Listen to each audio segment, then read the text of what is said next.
everyone, my name is Gabriel Markai. Today I am here on my coaching channel to give you guys some insights about my coaching. I'm gonna start by approaching these kind of videos, tutorials if you want to call it. The aim of this is to give you guys some insights about my coaching, but as well hopefully create a little bit of exposure for myself that in the long term will provide me with future opportunity in coaching in better places, hopefully. Today I'm just gonna start by starting from the beginning. I want to start from the beginning. It's like a pre-season. I want to show you my kind of approach of what happened in a pre-season. For me, in pre-season, it's all about laying the foundation for the upcoming season ahead. Usually, I have a meeting with the players on the first training session. I introduce my vision, my philosophy, and I want to as well show them a little bit on how the team would like to play. So, first of all, what is a vision? For some people, vision, philosophy, and game model is something that they really change the meanings of those, and they think it's actually the same. First of all, the vision, it's a long term on how you see your coaching, your playing.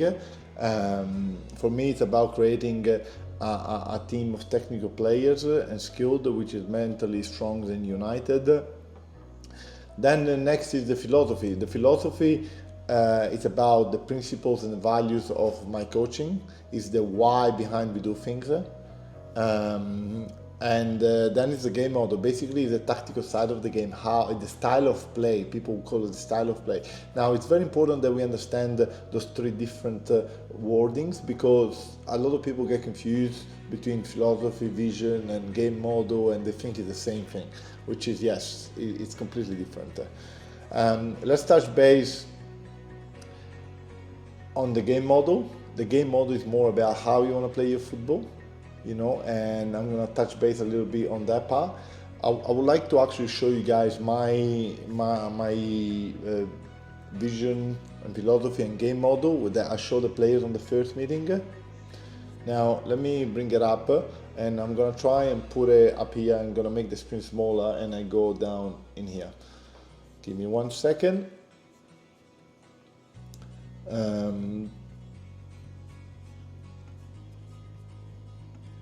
So I'm going to open up in a presentation PowerPoint.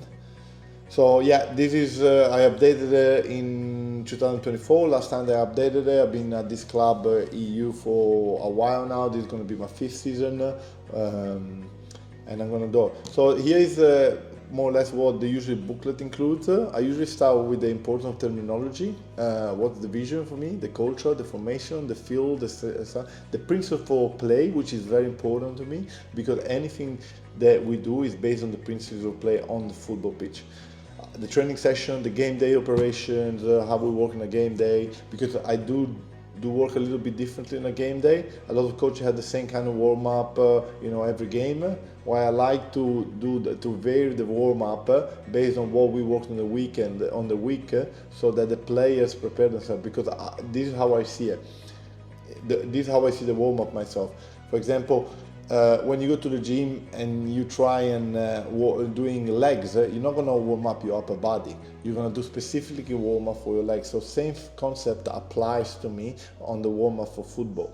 If my team that we practice playing out from the back, most likely my warm up is not gonna do just a 5v5 possession, without an aim. No, my warm up is actually gonna resemble the training that we had on the week and what I'm expecting the players to do on the pitch as soon as they go on the pitch. So once we do the warm up, instead of doing a 5v5, we're gonna most likely we get the goalkeeper, we try and play out from the back, and one team presses, the other team tries and play out. So represent and prepare them mentally to what's to come for the game.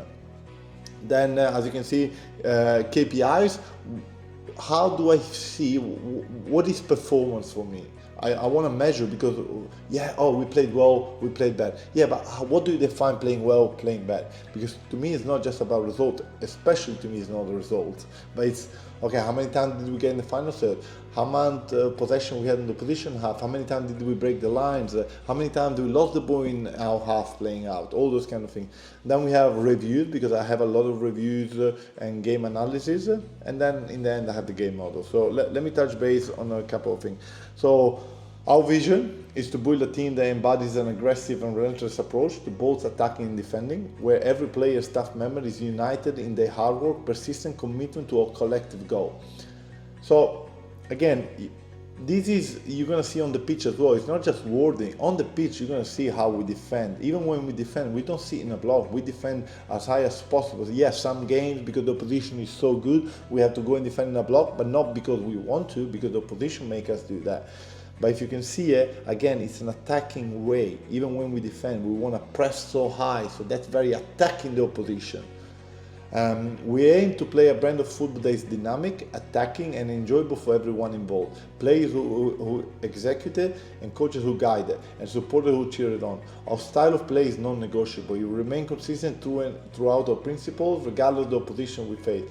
While we may adjust tactics to adapt our core philosophy, we will never waver. In developing our players and the team, we focus not just on technical and tactical prowess, but on enhancing decision making and fostering strong team bonding. Football is more than a game and physical skills. It's a game of the mind, where intelligent play and cohesive teamwork are paramount. We will train to ensure that our brains guide our feet, leading us to success both on and off the pitch. What does that mean for me? A lot of times we talk about decision making. We don't have smart footballers, or my players are not that smart, this and that. But the reality, every time I go on the pitch, and I see perhaps some other coaches, the only thing that I see them is running, which they're improving their fitness, they're improving their physical abilities, and then the other thing I see, passing drill, improving their technical abilities. But then we complain so much about decision making, but we don't do anything about decision making. We don't make drills based on decision making. We don't actually train our brain. So a lot of my coaching is actually based on decision making, and I will never do like a drill that you pass from A to B to C to D, because that's not realistic. No, in a game is going to happen. So that's, again, part of how I see on my vision, how I see the game, or how I see my coaching. Then another important thing for me when I explain the players is the importance of talking about the same language. So before diving into the intrinsic vision, philosophy, and playing style, is important that I establish a clear terminology across all coaches and players.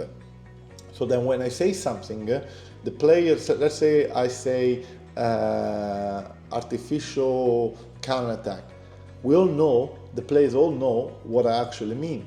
Or when I say build up from the back, they know what I mean. If I see relentless pressing, the players know what I mean.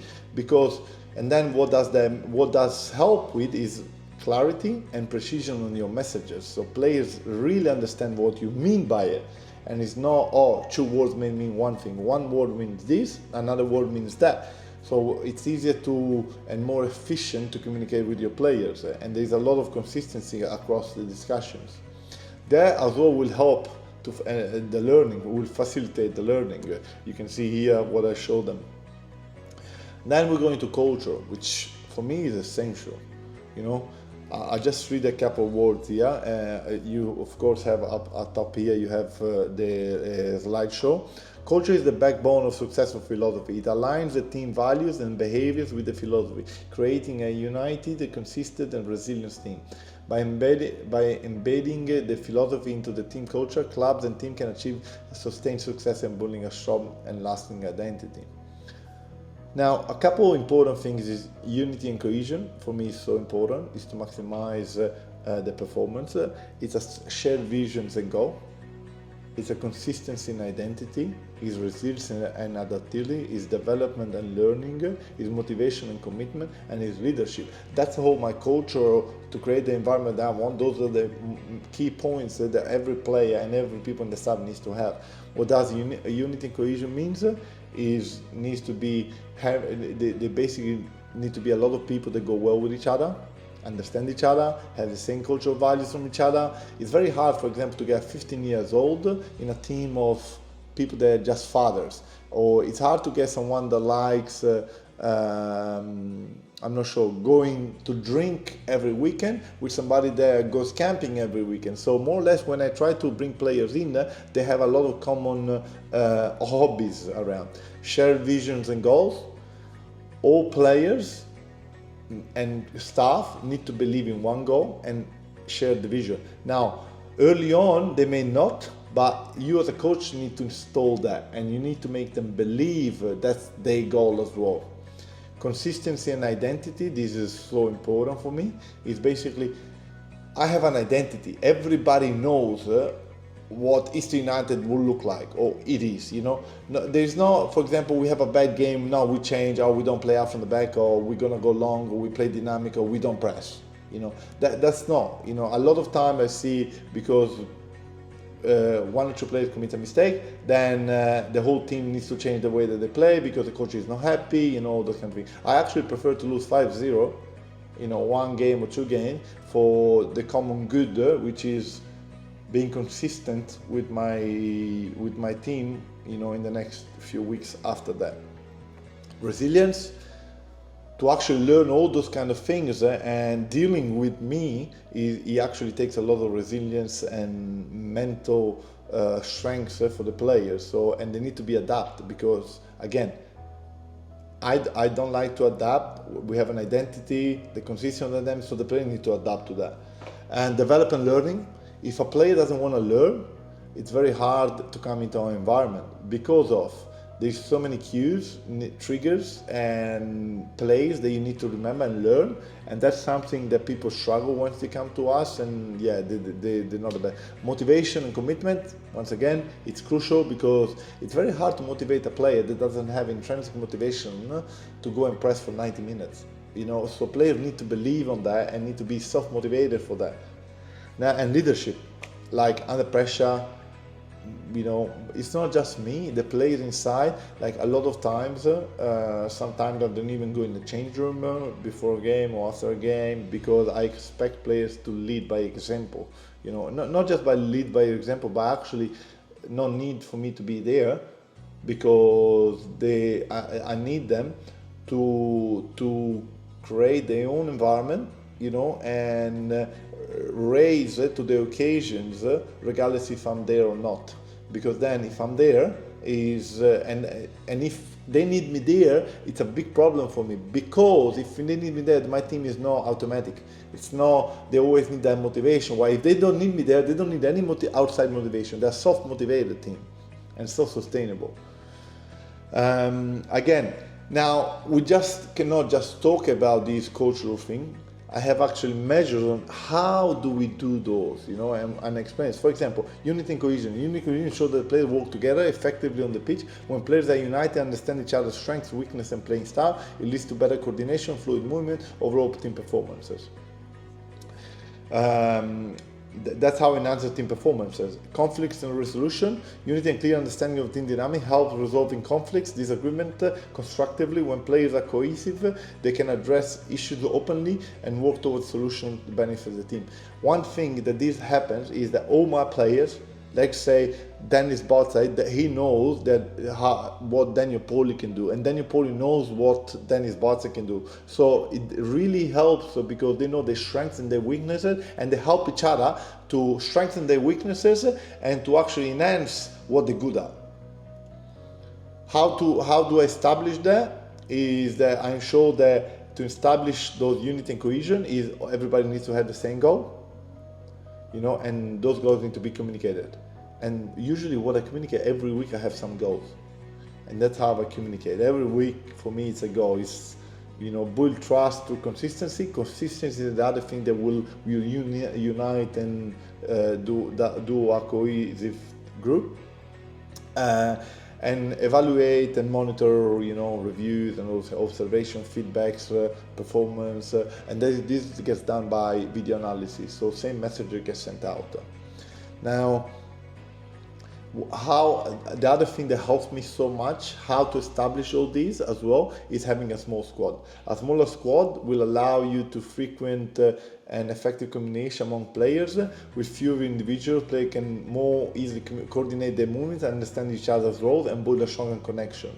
Stronger relationship in a 16 player squad. Players have more time to engage with each other, both on and off the pitch, to create a deeper and more closer knot in the team environment. If you have 20 players, there need to be less time because you need to do more players. If you have 16, 14, 13 players, that's what I train with, you then have a much better communication and players knowing each other better and all those kind of things. Like just if you see the calculation with 20 individuals, 16 players and 4 staff, there are 190 possible relationships in between each other. While if we have 22 players and 4 staff members, there are 325, nearly double, of the number of interactions. So you can see that you definitely need more time to gel together more players in. While less players, focus more on coaching, and it becomes amazing. Shared visions and goals and all those kind of things. So more or less everything goes the same. I do have for every point, I do have how to establish the things, and so you can see consistency and identity. You can see what does it mean, and as well how to establish consistency and identity. I want to touch base now a little bit, just an overview of what I'll go through my next chat in my next video is the play information. For me, play information, I just give them a play information to the team, but in reality, I don't really focus on, we play 3-5-2, we play 4-3-3, people think we are so 3-5-2. The reality is you see our center back being our first attacker, so when your center back plays half of the time in the midfield, is he part of the back three or is he part of the midfield? So the reason why I give a play information is just as an outline, as a reference point to the boys, to the team. But the reality is that the game never really requires you to be in that kind of shape, especially the way that we play. If you sit in a block, yes, you need the defensive shape, and if you play 3-5-2, the 3-5-2 is pretty clear. While if you actually continuously press and you have the ball, there need a lot of movements and all those kind of things, so you're never in that position, basically. The reason why I play 3-5-2, I will go through next time. The defensive structure, these I will go through next time. But what I wanted to touch base is my principles of play. I have 4 principles for each phase, and there are 4 different moments of the game. There's the BPO phase, when our team doesn't have the ball. When our team has the ball, BP phase. Our transition to attack, when the team just won the ball, and when the team lost the ball. So those are the 4 phases of the game that I see each phase. Then I recreate different phases in the phase. But some of the principles, for example, in the defensive phase, a lot of players need to be 1v1 dominant, because that's a key principle. It's 1v1 dominant, because a lot of time when we press, we go in a 1v1 battle. We just need to win battles, full stop. Another principle is being aggressive in the attacking third. Regardless, you high press, you on their faces and all those kind of things. Work ethic and communication. Those are the 4 principles. And every training and every game that we do in the BPO phase, that's how we base ourselves. Now, again, do you see the other moments of the game, the sub-principles? How we see, but I want to show you now. And again, if you can see here, we go through, and for every moment we have the principle of play and all those kind of things. But I want to touch base on the BP phase. Now, BP phase, the principle on the BP phase is awareness, is scanning, is decision making, positioning, which include players' movement, and overloads. And I'm going to show you some clips later on in another video on how you can see those principles of play defensively and attacking. You're going to see like how our midfield, when we play out, how our midfielders scans to receive the ball. Or when we build up the play, you're going to see a lot of overloads in certain areas of the pitch. We always have the 4v4 or the 5v4. in the positioning. You're going to see players moving, you know, going to spaces. And then again, decision making. Now, to be an excellent player for my game model, you need to have those principles and you need to be outstanding on those principles. If you are good at this, which I have one player that is actually pretty good at this, then means that you most likely you're an exceptional player into this kind of thing. So yeah, I will touch base in the next video about all those kind of things, and yeah, see you next time.